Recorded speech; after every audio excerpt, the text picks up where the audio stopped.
Welcome to Breaking the Lines Pod. I'm Arland. My name is Akeem, and this is a Premier League podcast.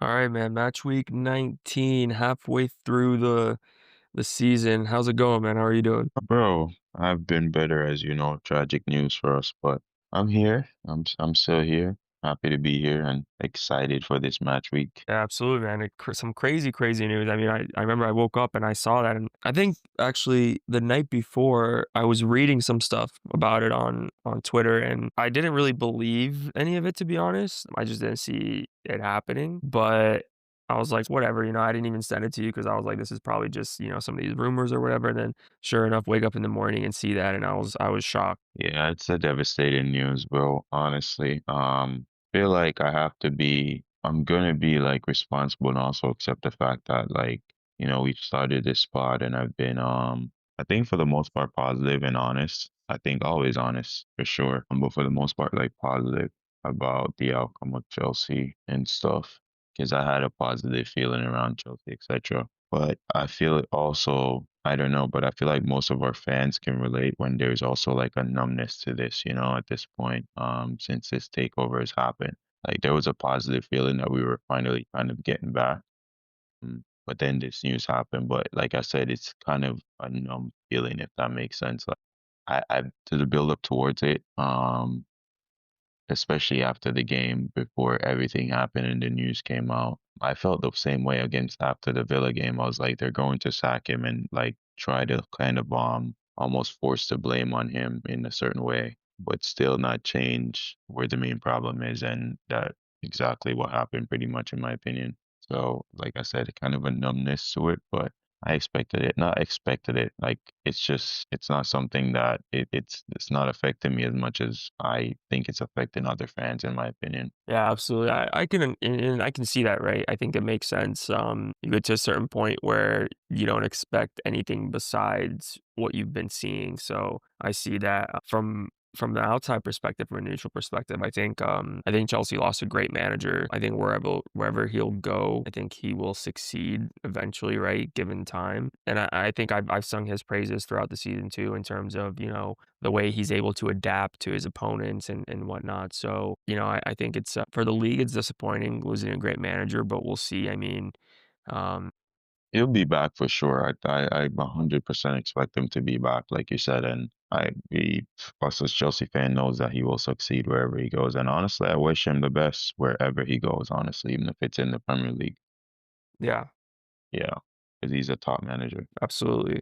Well, let's jump into it. I guess we'll discuss it a little bit more too when we get to the Chelsea game. But let's kind of go through the match week results. And the first up, Burnley hosted Newcastle at Turf Moor in a 3-1 victory for Newcastle. Both you and I gave this to Newcastle in the predictions on the last pod, and I didn't watch the game. I watched back some of the highlights, and I think it was kind of what you expected, right? Yeah, it was kind of an early goal, which made it seem, a couple early goals made it seem as if, like I remember texting you about it, bringing in Gordon in, obviously with him getting also that assist, in, like the 7th minute, I believe, for Wissa. So Yeah. a couple early goal made it seem as if it was going to be more like an open game, but as you predicted, I think more closer to your predictions for the 2-1 there. It was 3-1, to Burnley pulled a goal back after Newcastle was up 2-0 in the like 23rd minute. So it kind of made the game interesting for the rest of that. And then, Newcastle was able to get that winner in the 90 plus minute. But yeah, it was more interesting game than we thought, I think we both kind of had low score prediction. And yeah, there was a 3-1, but I think the low score prediction that we had kind of summarized this game. Yeah, absolutely. Was this the game where was it the Gumarães goal at the last goal there where the goalkeeper was out? Was this Yeah, that game? yeah, Okay, yeah, yeah. yeah. But Um, this was that game. yeah, okay, yeah. So I'm just kind of I watched back the highlights actually, I think on the day, and it's been a few days since, so kind of escaping on my memory some of those things. But I thought that was kind of almost like Sunday League, that particular sort of sequence of play there where, goalkeeper's out and he just kind of whiffed it and Guimaraes just kind of, puts it in the net and an empty net. So, but you're right. I think Uh, it was a closer game than thing to lose in that scenario though, right? For yeah, both of them. I mean, the yeah, keeper, it's 2-1, 90 minute, you're trying to push, and then you're pushing out, and then for him, it's 2-1, like you said. So why not just go for it? So, yeah. yeah. Yeah, absolutely. Well, I think it's a good victory for Newcastle. Picking up, I think, points at this stage of the season is critical, and especially for them because they're still kind of a ways away from, what their target, I think we both think would be It is would even be ways because when you think about it, 26 and then Chelsea on 30. So they just need to keep, chopping and changing some, not chopping and changing, but keep, picking up those points, I would say, as they go. So I wouldn't even say as far for them, obviously, it was a little bumpy start to the season, but I think now picking up points in the recent match weeks is good for them. Yeah, you're actually right because I was looking at the table and they're sitting in 13th and I saw Liverpool in fourth and I was like, that's a ways away. But when you realize it's literally 7 points away, so it's not terrible. Yeah, it's not But good victory for Newcastle. They've had some decent results lately. getting players back as well. So it's also good Wissa was back for them in the Yeah, weekend. yeah, yeah. I saw that. I think he'll be a good player for them. I think they have a good strike partnership going on up there with him and Voldemade, two kind of different profile players. That Wissa, we know kind of what he can do in the league from his previous seasons, and then Voldemade, has put away some goals this season too. So looks promising for them up there. Yeah, promising partnership. So yeah, that could bring us into the next game. After match week, another boring game. I got this one closer. You predicted the 2 goals, but you Yeah. didn't predict the other 2 goals. Yeah, it's funny. I actually watched the first half of this game, and it was from a neutral perspective, it was a thrilling game. That first half, I didn't watch the second half, but the first half, I mean, was back and forth. And I think you and I were even texting back and forth during that first half a little bit about it. But a couple of goals off long throws for Bournemouth, just kind of what we've seen multiple teams this season use that weapon where just creates kind of havoc in the box there. And then Chelsea got one back with the penalty that wasn't initially given. And I think you and I were texting about this, and I think I said to you I'd be shocked if that's not given. Just the fact that there's absolutely no contact on the ball and just wipes out Estevao. And then Enzo Fernandez, yeah, had a nice little shimmy there. Just kind of let the ball roll across his body, baited the defender, and just put it in the back of the net. So it was a good first half. Like I said, I didn't watch the second half, but it seems like I didn't really need to after that first half, where all the goals were. Yeah, the goal stopped after what, the 27th, 28th minute after they scored the equalizer there. Yep. Yeah. Yeah, like you said, neutral, I'm sure neutral watching it was an entertaining game for us watching it. It was kind of the script that we've seen time and time again. Not just this year, but even last year and previous seasons. Like a pattern. It's just no control in the game, lack of maturity, lack of a lot of things that we can talk about. Garnacho failing to mark his guy on the far post for the equalizer there, which we've seen at least 3 or 4 times already this season. So clearly lack of accountability and stuff like that. But yeah, an interesting game and an entertaining game. But as you can see, in a team that was what we talked about with a manager that won manager of the month, what, for November. Um, Easily could have been and easily was in the conversation for title, title challengers and stuff like that. And then it all just kind of capitulated, as you could see. So I think it all summarized in that performance.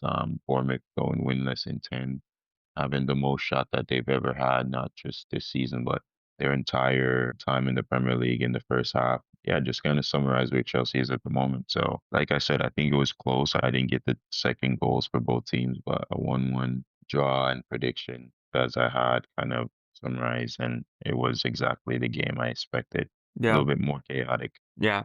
And I think that summarizes it pretty well, to be honest. I did want to ask you, I saw something, I was reading it, I think, I don't know if it was last night or this morning, but was reading a little bit about kind of, how all these things always come out once a manager's gone, you can hear stories and stuff.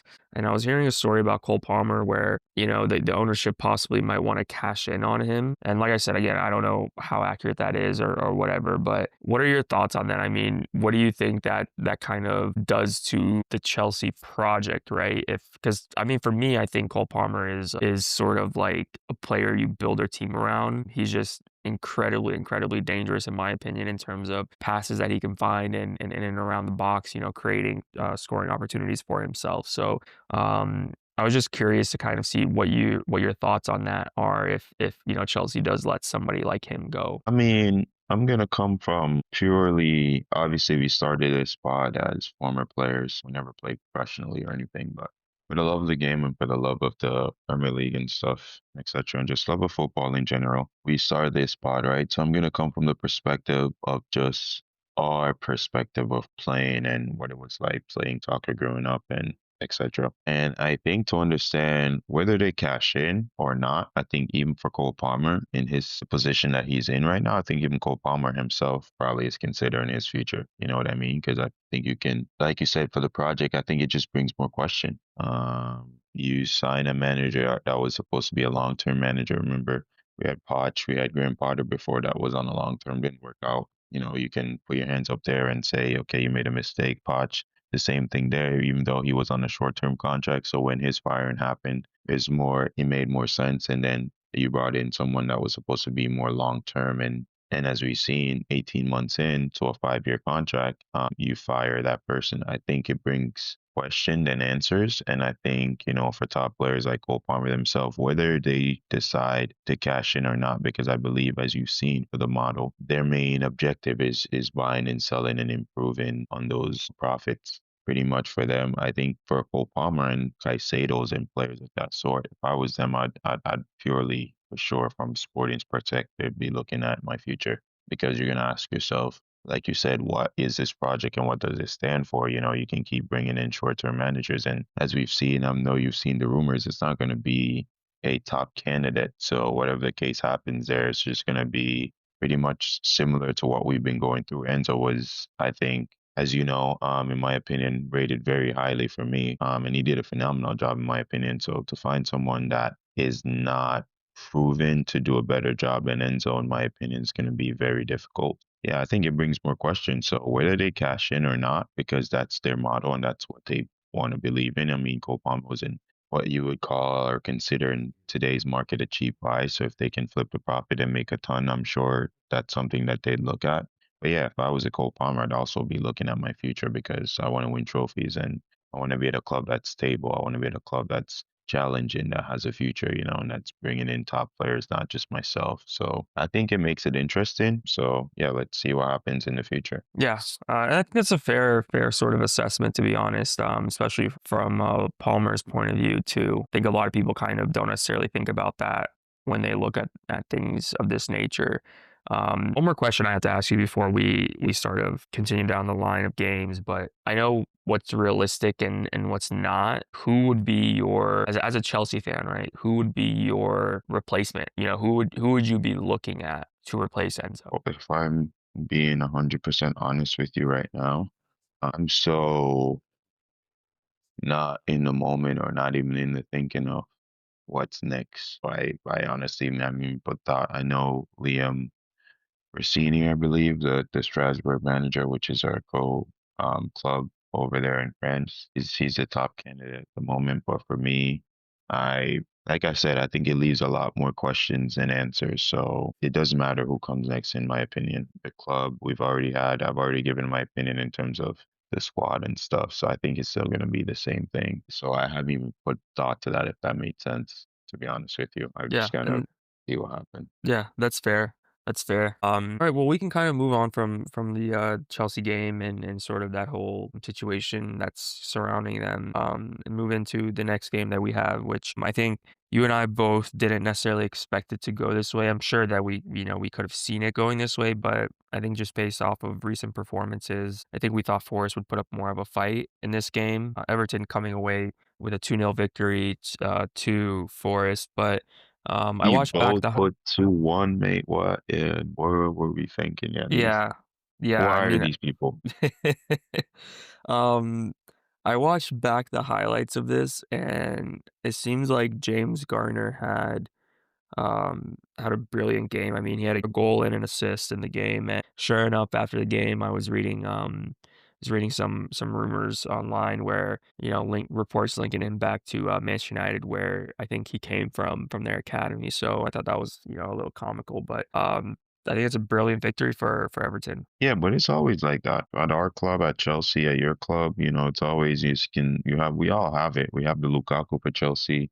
You have the Eze at Arsenal. You kind of always have those. Sometimes you have to go out there and make it. So I'm not necessarily gonna really shade them for that. But yeah, I believe he had a top game. I wasn't able to watch this game, but I watched the highlights and I was able to see the goal and the assist as well. And yeah, for both of us, honestly, like I think we should have, and now reflecting, obviously hindsight's 2020, but now reflecting, we should have gave Everton a little bit more respect for looking at Yeah. this prediction. Because they have pulled off some good, not just home wins this year, but also away victories. Impressive. I can remember a few weeks back they won 2-0. I forgot where, but I think it was somewhere also surprising as well. So yeah, good result for them, and obviously we climbed up the table there for over there at Everton. Yeah, absolutely. Good result by them. And I think, they're now sitting on 28 points, so just 2 points behind Chelsea and United and 5 behind Liverpool in 4th.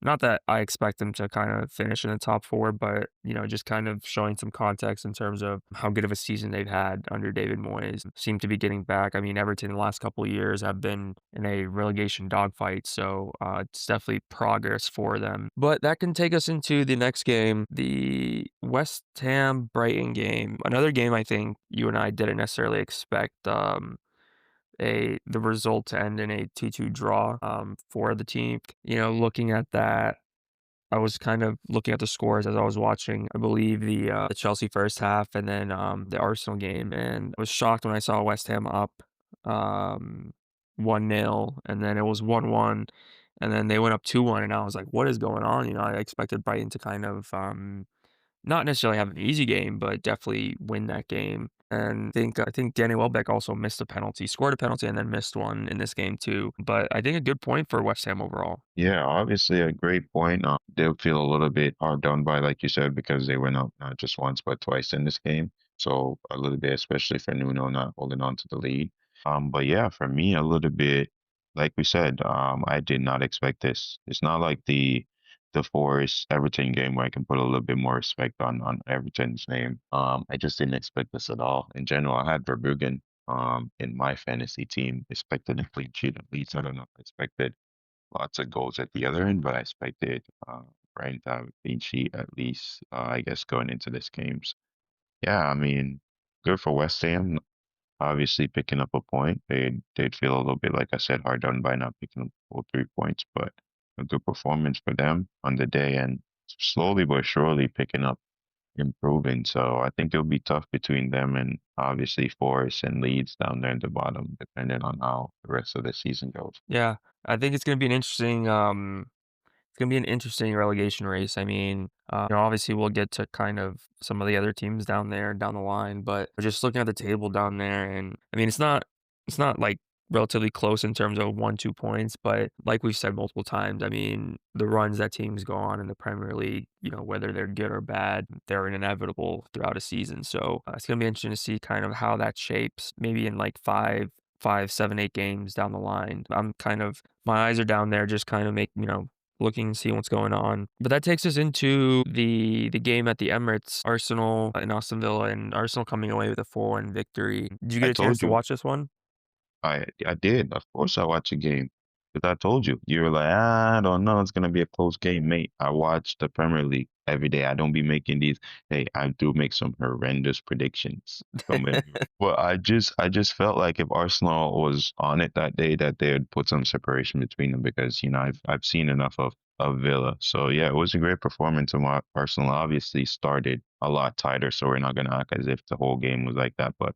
I think once they found that first goal there in the second half, it just kind of opened the gates up for them, and made it a little bit easier, as you've seen. Yeah, and that first half is kind of what I expected the game to be like, and I think that's why I was kind of shaky in my prediction, just because I expected Villa to make it hard, and I think even Villa had a great chance with Ollie Watkins in the first half. They could have Yeah, gone 1-0 up where they yeah, kind of whiffed the shot at the back post there. yeah. Far post, I remember that chance. Yeah, and then I think Gyökeres had a couple of headers in the first half too. The first one was kind of a little bit more weaker, but the second one was a little bit more powerful. Just couldn't get it on target. And the first half was kind of like a cat and mouse game. A little bit Um, dull, and then the yeah, second half said. But that's like you said, that's most of the top games nowadays, as we've yep. seen. Yeah. What I liked about Arsenal in the second half is I think they changed their press, which I think the press is what caused Aston Villa a lot of issues. I know the first goal came off the corner kick, but I think the next couple goals came off the press. And I like that in the first half, we were pressing with kind of letting Gyökeres dictate our press and then having the wingers come up on the side that the ball is going towards. Second half, I like that we put the wingers right on their fullbacks to not allow them to play out that way, force them in the center, and then just have whether it was Mikel Merino or Zubamendi or even Odegaard would drop in at times, come a little bit deeper and press their center mid. So I like that. I think that was a good adjustment made by Arteta in the second half, which caused them a lot of issues. Yeah, as I've said in the Chelsea game when I watched Villa in that second half, like we spoke about last week on the pod about them just playing through Chelsea, right? The difference that in that press, like you just explained perfectly, I think the difference that I saw in the Chelsea press was along with Joao Pedro, there was Joao Pedro, Cole Palmer, and at times um Garnacho, but at times, yeah, I would say between those three, not all the time. There's sometimes, not all the time, but there's at times the three of them sometimes pressing the area where the goalkeeper is, almost like Martinez there, and Villa was just finding so much space Hmm. in those fullback areas and in the midfield because we had three players pressing what I would deem kind of like an unnecessarily area of the pitch for us, and that kind of helped them, especially in that second half. If you could watch that first goal, they kind of just played straight through because there was Enzo, Caicedo, and all those midfielders had to push up a bit more, which leave the space in behind, and we all kind of had to press. So yeah, I think watching that game, obviously, like I told you, not obviously, but I think going in the game or before, my feeling was exactly what that second half was that Arsenal is just obviously a better team and more mature in the way they play, obviously the way they take their chances and stuff like that. So I felt like if Villa was to play a team like that and playing the same way that they play, that it would cause them problem because I believe, as we've seen in that game against Chelsea, they would have been out of sight that first half. It was they had a clinical or some clinical players up front. Yeah, Yeah. like I felt going into that game is the second half. Obviously, the first half nowadays it's in tough games, it's a little bit more cat and mouse, like we said. But once the game open up, it just depends. Like it always depends on who gets that first goal, right? That first goal Yep. going to Arsenal kind of invites Villa to. They kind of have to press down. They have to step out. They have to try to win the ball back to at least get something from the game. So yeah, I think it was a good performance from Arsenal on the day and worthy winners. Yeah, absolutely. And I think I just have to give props, I think, to Gabriel Jesus getting that goal at the end, which was a brilliant finish by him. And I think my other player I had to give props to would be Trossard. I think I was thinking about this after he scored his goal and just kind of thinking back to his contribution this season so far to the team. And I think for me personally, I don't know if anyone else or any Arsenal fans feel this way, but I think for me, he'd have to be our player of the season so far. Just going into the season, I don't think anyone expected him to be the starter on that left wing position, which was a problematic position with Martinelli not really finding any form last season. So I think him starting, I think a lot of people and including myself kind of weren't necessarily, I wouldn't say upset by it, but we weren't necessarily impressed by the fact that we're going into a season with Trossard as our starting left wing. But I think he's proven sort of everyone, including myself, wrong. Just constantly.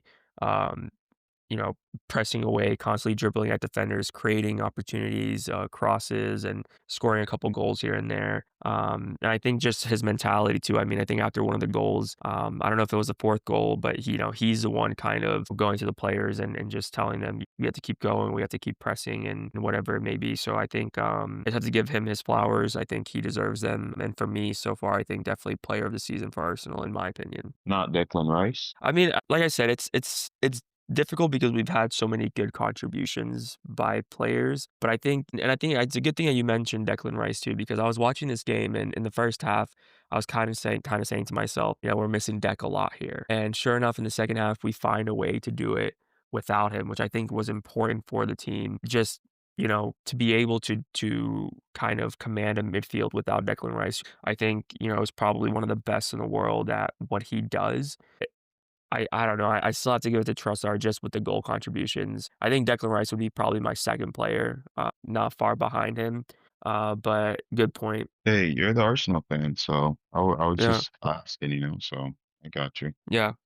Well, that kind of sums up the game. I mean, the Arsenal game, I think good result, even better result, given the context of what happened sort of later on in terms of the other games. But 4-1 result, 45 points out of the first 19 games. So I think that's not a bad run. I think if you can replicate that, I think you have a pretty good shot at winning the leagues. Replicate it in the next 19 games. So we'll see how it goes. We'll see how it goes. Moving into that United game, Wolves get their 3rd point of the season, 19 games in. Yes, sir. They just are. How far are they off from the Opta prediction? Quite a way. I mean, I think that they're expected to have 17 points or something like that. It was 17 before this game, so I don't know what this game put them at, but I think they even beat them on the expected goals, so that probably puts them at 20 points, expected from the Opta table.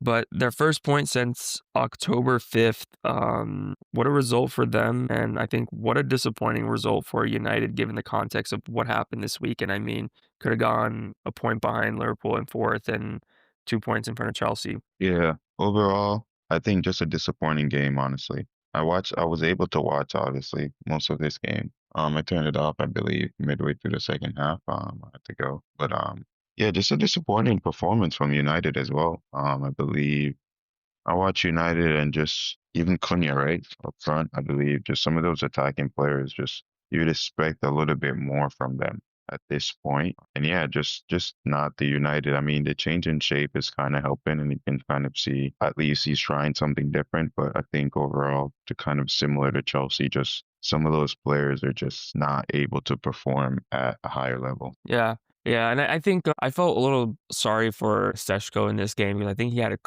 not a couple, but a few looks at goal and just unable to get a goal. I think probably his best one was the header off the corner, if I'm not mistaken, where he hit the post. So I felt a little sorry for him, but in terms of United and their play, I think exactly like you're saying, I think just kind of dull and lack creativity, and I think the attacking players really, are the ones to blame for that. I think one of their best chances when they were searching for a goal came from Diego Dalot in the box. I think that kind of tells everything that it needs to for that United game, and team. And I think they thought that they won it at the end there with Dorgu again.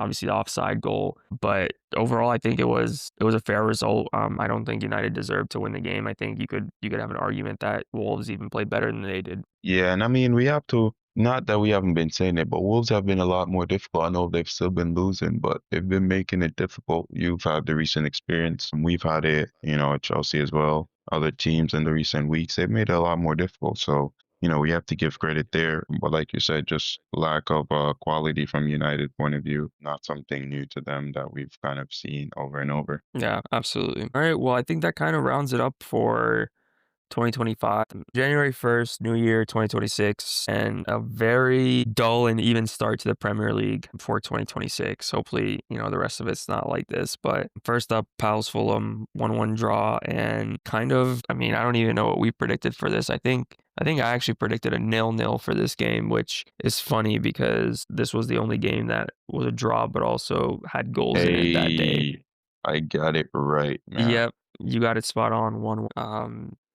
It was a good game. I watched back the highlights of this game. Mateta with a very good goal, and I think that a commentator said this was his first open play goal in 12 games. So good for him to get back from the score sheet. And then Tom Kearney with a brilliant strike too. So 2 good goals in this game. I think Fulham would feel a bit more hard done by because they had Yes, 2 sir. chances at the end that they should have scored. I mean, 2 brilliant chances where, it's kind of hard to believe that the ball didn't end up in the back of the net, but points shared at Crystal Palace. Yeah. A good game. I watched this game. Palace started well, like you said.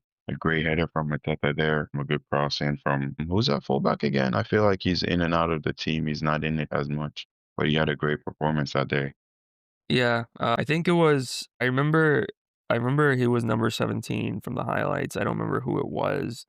Yeah, Klein, but a good Nathaniel Klein. yeah, Klein. It was a good performance from him that day. I think Crystal Palace was a better team in that first half, and then second half switched where Fulham made some substitution and looked to be the better team, in my opinion, for most of that second half. Got the goal, like you said, a brilliant strike from Tom Kearney. He was a substitute, I believe, as well, that came on. So yeah, a good game. For sure, I texted you while watching this game. I was hate watching. 'Cause I know you had Guy as your captain. Yeah, I was watching from that perspective to kind of see what Fulham could offer, and I believe, yeah, in the second half, like you said, even those chances at the end. But I think in general, it was in that second half, I believe Fulham was the better team and had the chances to win the game. Yeah, yeah, I thought I'd pull a fast one there with him as my captain. I thought he'd get a goal, and he was actually very close to getting a goal too. There's like a little scramble in the box, and I think I don't remember if his shot was saved or if it hit a defender, but I mean he was a couple yards outside of the goal line too, so unlucky there. But yeah, I think it's a good point for both teams, to be honest, overall. Like you said, you watched the game, but based on the highlights, I think you could kind of infer the same thing. Palace kind of better in the first half. Fulham kind of picked it up in the second half, but points shared, and they're slowly picking up points. Both of them are sitting on 27 points, level with Brentford, who we've said has had a brilliant season this season so far. So I think good for both of them. I think, like you said, I was just saying, agreeing with you. I think it's a great point for both teams, especially the context of what they're both in at the moment. Palace Yeah. just lost 4-1 at the other day, and Fulham's been, bumpy. Yep. Well, that kind of moves us into three goalless games, and first up we'll go Liverpool Leeds, and I think another game this set of games where we didn't necessarily think I think we both said in the pod last week that it was going to be a more difficult game this time around for Leeds, but they hung in there well, and Leeds scored an offside goal in this game. Calvert-Lewin put the ball in the net, and he was just unlucky, just slightly offside ahead of Van Dijk.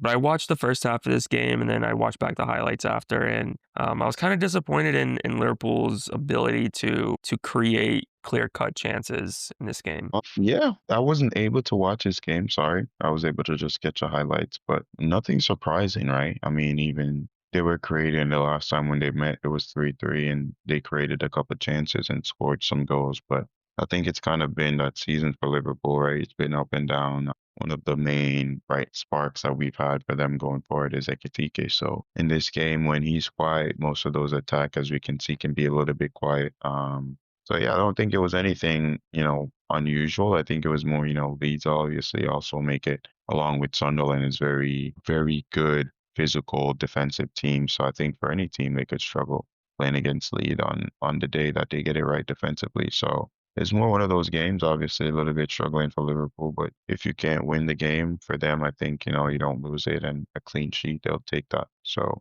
keeps them in the top four and what I believe 3 points ahead of Chelsea. So yeah, at least, top four for them at the moment and try to close the gap on Villa. I'm assuming that's what their hope would be. Yeah, absolutely. Um, yeah, I think not bad, right? Given the context of all the other teams dropping points for Liverpool, I think they still would have expected to win this game. But good point for Leeds, kind of keeping pace. West Ham got a point, so it's good for them that they got a point to keep that distance that they had in between them. And that kind of takes us to the Brentford Spurs game, another goalless draw. I watched back the highlights of this game too, and I think Brentford had the better chances from the highlights, if I remember them correctly. Yeah, Brentford But were just edged it on the day, I believe. A lot of Tottenham fans were like our guy expression were very, very upset, as you can imagine, about the style of football and stuff. But yeah, end of the day, I think Brentford was just edging it. yeah, and well, I think there's one positive for Spurs in this game is the fact that they kept a clean sheet. I think that that's kind of promising for them, especially away to Brentford, who is a team that has scored a decent amount of goals this season. So I think that that is a positive there. Obviously, disappointing for them not to get the points, but one thing watching back the highlights of this game, I was just shocked that Romero didn't get sent off on that challenge there. I don't know if you saw the challenge where he went for the ball, missed it, took out Igor Tiaga, and then um, eventually, the ball kind of falls near his like chest area and he gets it away. But I was shocked that that wasn't given a red card because I think he was the last man.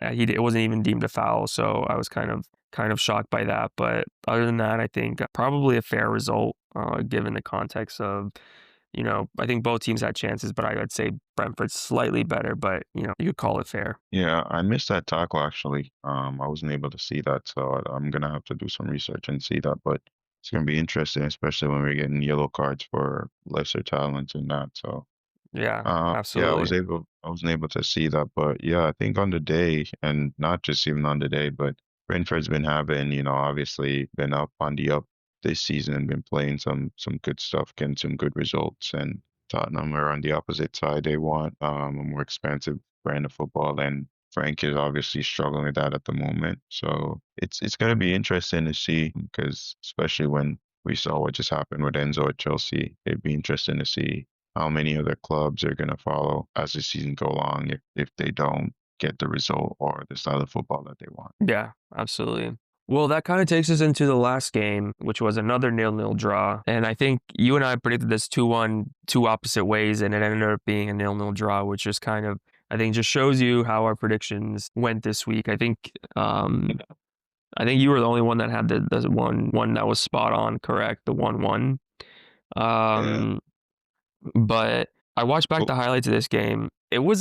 I think up until, well, the first half, for sure, I think, based off the highlights, both teams created clear cut chances that, you were kind of shocked that one didn't end up in the back of the net for Sunderland and City. And then I think, if I'm remembering this correctly, I think watching the highlights from I think like 55th minute on, it was just mainly City just pressing and Sunderland with some last ditch challenges to kind of keep that clean sheet, which we've kind of given them praise all season with how they kind of fill that box up and prevent teams from scoring. So I think brilliant result for them. I think brilliant result for Arsenal fans too. I didn't watch the game, but I was constantly refreshing the football app, just waiting for that one to show up on City's side, and sure enough, it didn't come, which I was thankful for. But it seemed like it was a brilliant game to watch, even though it was 0-0. yeah, it was a good game to watch. I had a little thrill there at the end with a couple City players versus a couple Sunderland players. So,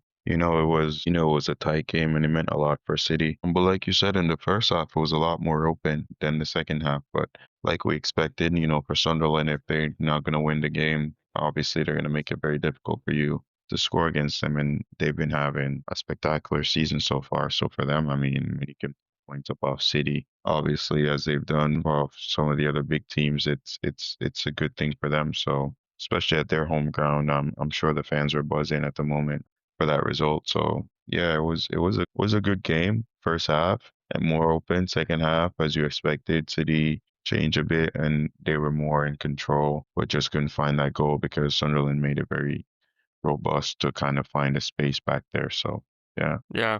Well, that kind of rounds off the midweek fixtures. Some interesting results. I think some shock results, but overall, I mean, from my perspective, I think I'm very happy. Obviously, I you know I'm sure you don't feel the same way, but Premier League football, I mean, it's all over the place, right? I'm enjoying football now. I'm just at that level. Like I said, I'm watching the other teams. I've been watching the other teams for a long time, which coming up as a Chelsea fan, I'll be honest, it's not something that I was used to because I used to just, kind of watch my teams. But now I'm enjoying it. Like you said, I was able to watch lots of games. I'm able to watch lots of games this weekend because we have the pod, especially now. So yeah, just enjoying it, trying to see, get inspiration and stuff like that from the games. I'm Yeah. still enjoying it regardless of the result for us.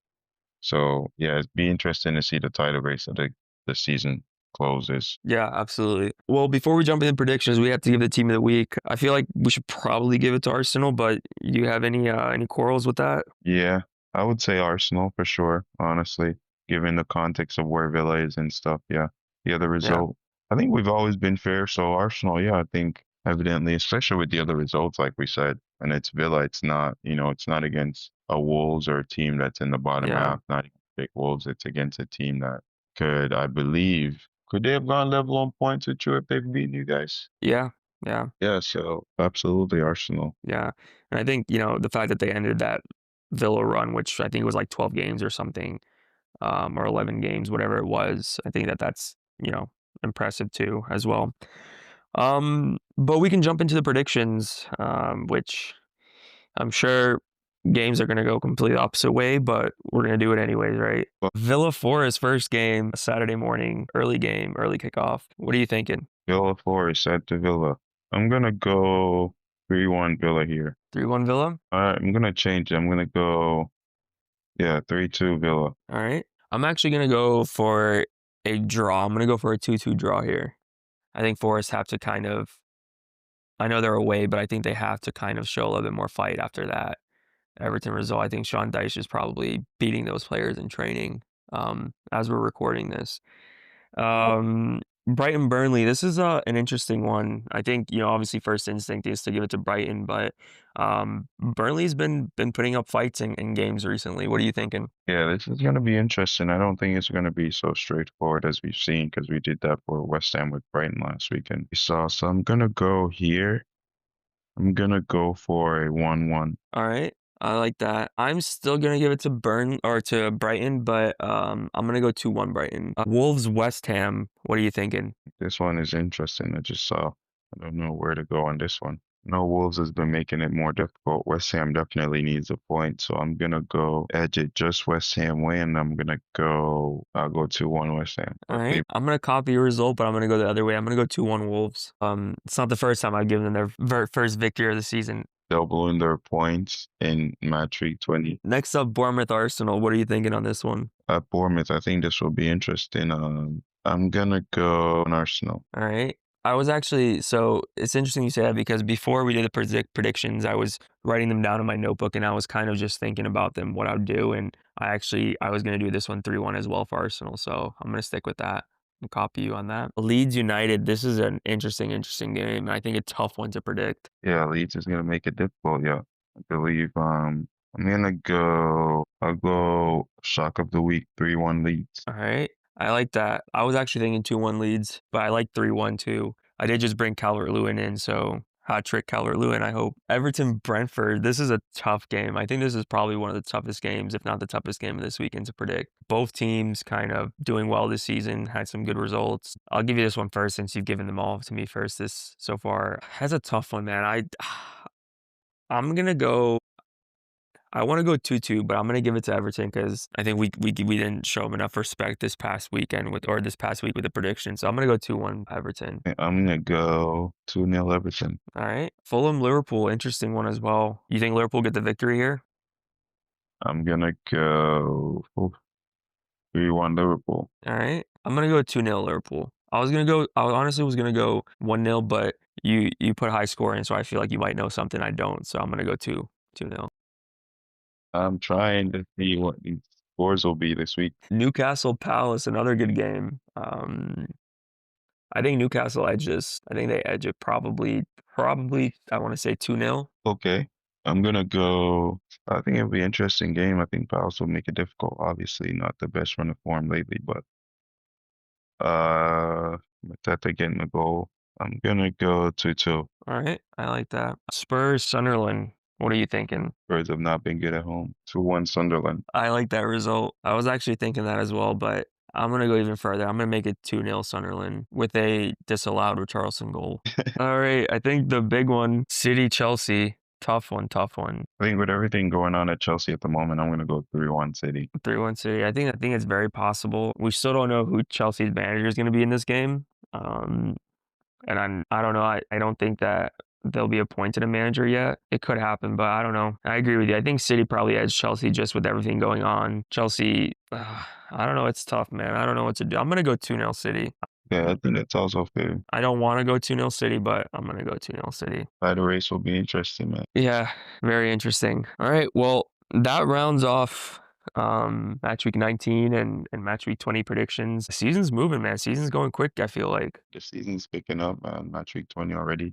Games, fantasy stuff, as we said. So bring it on. And I think that there's midweek games in the Prem again after this weekend. So going by very, very quickly. Do we have any of those double weeks? Like when we used to have like match week where you could get like a player that has 2 games. I don't think. I mean, I think that usually comes when like they like if a game gets canceled or postponed or something. Or something. Yeah. Yeah. which we haven't had any this season so far, which is surprising. Because there's always, I feel like every season has at least one or two. But interesting to see. You know what? You just reminded me. I think I'm gonna save. I might save one of those chips for see if one of those things come up. I used my chips pretty early this first half of the game, so have to be more kind of, I guess, meticulous with them. But excited for another week of the Prem. Excited to see if I can catch up to you in fantasy.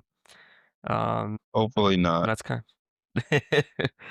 um, yeah, we'll see. That's kind of it from me at least on this pod. Yes, sir. Let's hope we get some more prediction right in this week and the coming weeks. And that's All right, it as well. Thanks for joining us today. absolutely. Thank you.